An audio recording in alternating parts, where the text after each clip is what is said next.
Well, hello, Dr. Chad Cotter. I've had a lot of questions recently about what would cause somebody to have a hard time losing weight when they normally could, and abnormal weight gain. And so I thought I'd answer a few of those questions. I'm going to talk about hormone imbalances, primarily estrogen, androgens, progesterone, and those things. So if you have problems with any of those issues, plus if you listen a lot more, pay attention, because there's a lot of things that you need to know. First of all, hormone is a chemical messenger, and it's released by a number of different organ systems in our body, and then it travels around the body and either inhibits or causes another organ system to make an action.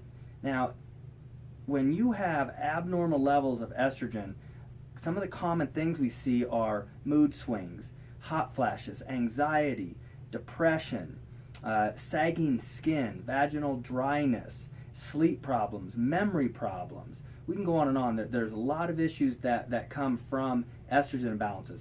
Androgens, when those are off, that's going to affect a lot more men than women. We see things like thinning hair. I might have an androgen deficiency.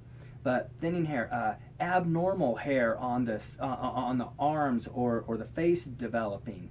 We can have bladder problems. We also have memory problems. Loss of libido. There's a number of things. Fatigue is another common one for both estrogen as well as androgen. So there's a lot of issues that come from those. Now, the traditional treatment, especially as women get into their 50s, 60s and start going through menopause, the traditional solution for that was hormone replacement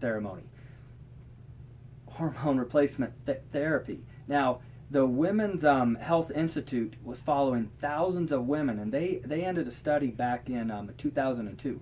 Now, it's important to understand that study was supposed to go until 2005, and they stopped it 3 years early because what they discovered was the risks of taking the hormone replacement therapy was too high for them to put these women at risk. What they found was a huge increase in cardiovascular diseases like strokes, heart attack, and those kind of things, as well as a big increase in breast cancer. Now, following that study, the FDA put warning labels on all estrogen products, and they also added it to the list of known carcinogens. Okay, that's a big issue. Synthetic hormones are known carcinogens. They're toxic to our bodies. Now, anything that's not naturally made from your body is synthetic. And we get synthetic hormones from a number of different places. For instance, we pump our chickens, cows, pork, even fish with hormones to make them bigger, to make the cows produce milk ongoing. And we end up getting those synthetic hormones. We also get those synthetic hormones from pesticide-ridden foods and produce. Now, so even dairy from cows that have been injected with those hormones are ways that we get that. So we want to avoid those things, because that's a big input to us starting at young ages all the way up. Now, the problem with synthetic hormones is they mimic natural hormones in a lot of ways, but just remember, they are toxic to the body in other ways. They also, your body's unable to eliminate them, and so they build up. That's why we get it in the meat.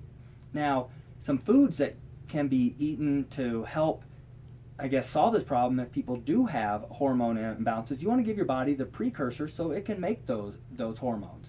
And there's a lot of foods that do this, from a lot of different seeds, pumpkin seeds, cucumbers, avocados.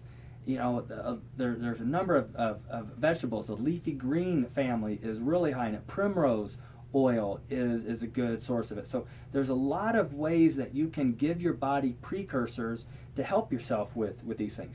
Now, I'm going to be doing another video on the hormone balance issues. So stay tuned, look at that. If you guys got some information out of this, like this video, pass it on to friends. Let people know, because there's so much that can be done on your own to help, rather than putting yourself at high risk in order to get some symptom relief for that. Hopefully that helps, and I'm looking forward to talking to you guys soon.